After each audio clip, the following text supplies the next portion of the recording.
اپنے ذہن اپنی عقلوں کو روشن کرو. یزید کی حکومت بنانے میں اس کے باپ کا ہاتھ تھا. معاویہ بن ابو سفیان کو شام کی حکومت دینے میں کس کا ہاتھ تھا؟ کس نے اسے خلیفہ بنایا تھا؟ کہتے تیسری خلافت کے کون ہے؟ لیکن آپ کے جانے کے بعد جب آیتیں نہیں اترا کریں گے تو کیسے پتا چلے گا کہ منافق کون سا ہے؟ رسالت امام نے دیکھا مسجد کے کونے پہ ریت پہ سر جھکائے ہوئے علی قرآن لکھ رہے تھے. امیر المومنین کی طرف ہاتھ کا اشارہ کر کے اہل سنت کتابوں میں رسول نے کہا یا علی کاما اٹھئے گا. علی اٹھ کے کھڑے ہوئے. رسول نے سلمان ابو ذر سے کہا پورے مدینے کے میرے صحاب کو بتا دو یہ ہے مومن اور منافق کی پہچان. نے اپنے ایک صحابی سے کہا تھا کہ جاؤ لشکر شام پہ حملہ کرو. وہ لشکر شام پہ حملہ کرنے کے لیے اپنا ایک دستہ لے کے آگے بڑھا تو انہوں نے دیکھا کہ مال کے اشتر آ رہا ہے. انہوں نے فوراً قرآن نیزوں پہ بلند کر لیا. مال کے اشتر اپنا لشکر لے کے واپس آ گئے. علی نے فرمایا مالک حملہ کیوں نہیں کر کے آئے؟ فرمایا مولا حملہ کرنے گیا تھا لیکن انہوں نے قرآن نیزوں پہ اٹھا لیے. قرآن نیزوں پہ اٹھا لیے ہیں. تاریخ کہتی ہے علی بجلی کسی تیزی سے گھوڑے کی زین پہ آئے. علی نے اپنی ذوالفقار کو ہوا میں لہرایا. مالک نے کہا مولا کہاں جا رہے؟ فرمایا ان پر حملہ ہے کہ آپ شاید اصحاب پیغمبر کو نہیں مانتے. ہم اصحاب پیغمبر کو مانتے ہیں لیکن قرآن ہمیں بتا رہا ہے کہ ہر صحابی مومن نہیں تھا. منافقین کے نام تو رسول لکھوا کے گئے تھے حذیفہ کو.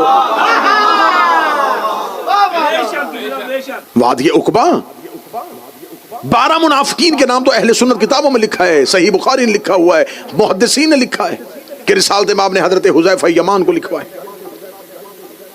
حذیفہ کے پاس وہ نام موجود تھے اور بہت بڑی شخصیت رسول کے جانے کے بعد, کیونکہ رسول نے کہا تھا حذیفہ منافق کی سب سے بڑی نشانی کیا ہوگی؟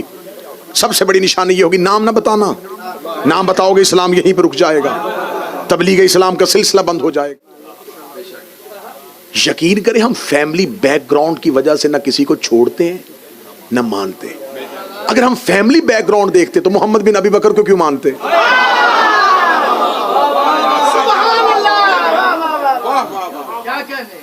شیعہ مرتا مر جاتا ہے لیکن یزید کے لیے اتنا سا بھی نرم گوشہ نہیں رکھتا. اس کے بیٹے نے صرف آ کے اپنے باپ کے تخت کو ٹھوکر ماری ہے. کریکٹر آیا سامنے, ہم نے کردار قبول کر لیا. کیا مصلحت تھی, کیوں کیا تھا؟ ہم نے کہا نہیں یہ جملہ قابل قبول ہے, بے شک یزید کا بیٹا ہے. تو ہمارے ہاں نہیں دیکھا جاتا کہ کون کس کا باپ ہے کس کا بیٹا ہے. ہم یہ دیکھتے ہیں کہ اس کی اہل بیت سے اور رسول کے گھر سے محبت کیا ہے. ہمارے اوپر یہ جو الزام ہے کہ ہم شاید نبی کے وفادار اصحاب کو, نبی کے جانسار اصحاب کو اہل بیت کے مقابلے پہ ترجیح نہیں دیتے, تو یہ یقیناً یہ حق ہے کہ ہم اہل بیت کے معاملے میں اتنے محتاط ہیں اور اتنے سخت ہیں کہ ہم نبی کے بعد اہل بیت کو سب سے زیادہ افضل سمجھتے ہیں. ہم مولا امیر المومنین کو رسول اللہ کا بلا فصل خلیفہ مانتے ہیں. ہمارے عقائد روز روشن کی طرح عیاں ہیں. ہم اپنے عقائد میں صرف یہ نہیں ہے کہ ہم خاموشی سے یا چھپ کے اپنے عقائد کا اظہار کرتے ہیں. ہم اپنی اذان میں برملا یہ اپنے عقیدے کا اظہار کرتے ہیں کہ ہم علی کو رسول اللہ کا وصی مانتے ہیں اور خلیفہ مانتے ہیں, اور ساتھ ہم یہ بھی کہتے ہیں بلا فصل کہ ہم بغیر فاصلے کے خلیفہ مانتے ہیں. ہم جناب سیدہ کو صدیقۃ الکبریٰ مانتے ہیں. ان کا حق فدق جو تھا اس مطالبے پہ سیدہ کو حق پر سمجھتے ہیں. ہماری یہ عقائد روز روشن کی طرح عیاں ہیں. ان عقائد کے بعد اب ہم سے بات کریں, اب ہم سے گفتگو کریں, تو اسی الزام کو ختم کرنے کے لیے ہم نے مسلسل آپ کو 2 طرح سے آپ کے سامنے واضح کیا کہ اصحاب پیغمبر میں بھی ہر ایک وفادار پیغمبر نہیں تھا. اگر سارے ہی اصحاب نبی کے وفادار ہوتے تو پھر خدا نے قرآن میں سورہ منافقون کن کے لیے نازل کی تھی. مسلمان کافر کی ایک ہی شکل تھی, ایک ہی صورت تھی, اس لیے خدا نے کافروں کے لیے ایک ہی صورت بھیجی, کافرون. مسلمان کی ایک ہی شکل ہوتی تو خدا ایک ہی صورت بھیجتا, مسلمون. لیکن خدا نے کافروں کے لیے کافرون بھیجی, مسلمانوں کے لیے مسلمون نہیں, 2 صورتیں بھیجی, مومنون منافقون. بسم اللہ, مومنون اور منافقون. اب یہ منافق جو ہوتا ہے یہ یہودی نہیں ہے, یہ عیسائی نہیں ہے, خدا نے مشرکون بھیج دی ہے، خدا نے کافرون بھیج دی ہے، لیکن یہاں خدا نے اگر منافقون صورت بھیجی ہے تو اس سے مراد یہودی یا عیسائی نہیں ہے۔ منافق نفاق سے نکلا ہے، نفاق نفق سے نکلا ہے، جس کے اندر کچھ ہو اور وہ ظاہر کچھ کرے، جس کی خدا نے واضح طور پہ یہ علامت بتا دی تھی کہ میرا حبیب ان کے دلوں میں ایمان نہیں ہے، یہ صرف زبان سے لا الہ الا اللہ کہہ رہے ہیں۔ تو اس دور کا تقاضا تھا کہ جو زبان سے بھی کہہ دیتا تھا، مسلمانوں کی سٹرینتھ نہیں تھی، مسلمانوں کی تعداد اتنی زیادہ نہیں تھی، زبان سے کہنے والے کو بھی مسلمان سمجھا جاتا تھا۔ لیکن خدا نے جب مسلمانوں کی اکثریت بن گئی، جب مسلمانوں کی جماعت ایک کثیر تعداد میں تبدیل ہو گئی، تو خدا نے کہا میرا حبیب اب واضح کر دے کہ اب یہ جتنا جوگ در جوگ لشکر مسلمان ہو رہا ہے یہ سارے ہی مسلمان نہیں ہیں، اب ان کے اندر دو گروہ ہیں، ایک ہے مومنون اور ایک ہے منافقون۔ دور پیغمبر پہ نبی اور اللہ کو خبر تھی، کیونکہ رسول کی محفل میں لوگ بیٹھتے تھے، دل کے اندر کچھ ہوتا تھا، زبان پہ کچھ ہوتا، جو ہی محفل رسول سے نکلتے تھے پھر رسول کی محفل سے نکل کے وہ کھل کے اپنے عقیدے کا اظہار کرتے تھے، اور خدا بذریعہ جبرائیل رسول کو حکم پہنچا دیتے تھے میرا حبیب یہ جو ابھی تیرے پاس سے اٹھ کے گئے ہیں، ابھی یہ تیرے پاس جو بیٹھے ہوئے تھے، انہوں نے تیری غیر موجودگی میں تیری اس بات کا یہ مذاق اڑایا ہے۔ تو یہ ساری باتیں دور رسول میں تو واضح ہوتی رہیں، اور رسول بتاتے رہے کہ خدا بار بار کہہ رہا ہے منافقون کے لیے یہ آیت بھی بھیجی ہے، یہ بھی منافقین کے لیے بھیجی ہے، یہ بھی منافقین کے لیے بھیجی ہے۔ آخر ایک دن محفل پیغمبر میں رسول کے جلیل القدر صحابہ بیٹھے تھے، جن میں حضرت سلیمان محمدی اور حضرت ابو ذر بیٹھے ہوئے تھے۔ انہوں نے کہا یا رسول اللہ آپ کی زندگی میں تو پتہ چل گیا ہے کہ قرآن بتا دیتا ہے کہ منافق کون ہے، لیکن آپ کے جانے کے بعد جب آیتیں نہیں اترا کریں گے تو کیسے پتا چلے گا کہ منافق کون سا ہے؟ رسالت میں آپ نے دیکھا مسجد کے کونے پہ ریت پہ سر جھکائے ہوئے علی قرآن لکھ رہے تھے، امیر المومنین کی طرف ہاتھ کا اشارہ کر کے اہل سنت کتابوں میں رسول نے کہا یا علی کاما اٹھئے گا، علی اٹھ کے کھڑے ہوئے، رسول نے سلمان ابو ذر سے کہا پورے مدینے کے میرے صحاب کو بتا دو یہ ہے مومن اور منافق کی پہچان، اس کی محبت، اس کی محبت عین ایمان ہے،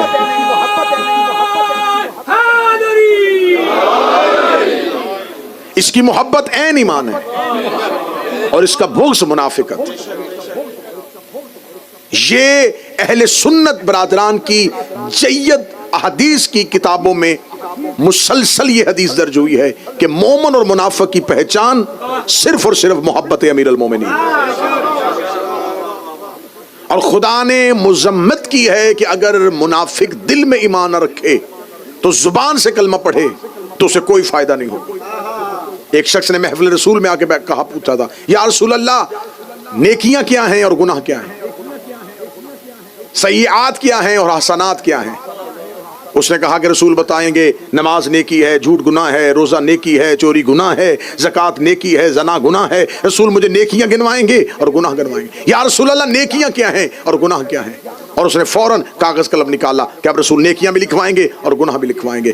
سنی کتابوں میں، حدیث کی کتابوں میں ہے، رسول نے فرمایا حب علی سے بڑی نیکی کوئی نہیں، بغض علی سے بڑا گناہ کوئی نہیں۔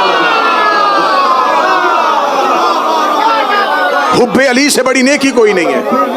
حب علی رحمت اللہ، بغض علی لعنت اللہ، کل ایمان یکذب نعرہ حیدری، یا حب علی سے بڑی نیکی کوئی نہیں ہے، بغض علی سے بڑا گناہ کوئی نہیں۔ اگر دل میں علی کی محبت نہ ہو اور دل میں علی کی دشمنی ایک رائی کے دانے کے برابر بھی ہو، اور حدیث پیغمبر ہے کہ احد کے پہاڑ کے برابر سونا، پھر اس کے بعد جو بھی چیز پاک ڈال لیں گے وہ خود بخود نجس ہو جائے گی۔ میں سمجھا تھا شاید اس کے بعد مجھے سمجھانے کی ضرورت نہیں پڑے گی، نجاست کا ایک قطرہ ڈال دیا جائے، پاک چیز بھی ڈالو تو نجس ہو جائے گی۔ بغض علی ہے نجاست، دل میں رکھ کے نماز بھی پڑھو، روزہ بھی رکھو، زکوٰۃ بھی دو، تلاوت بھی کرو،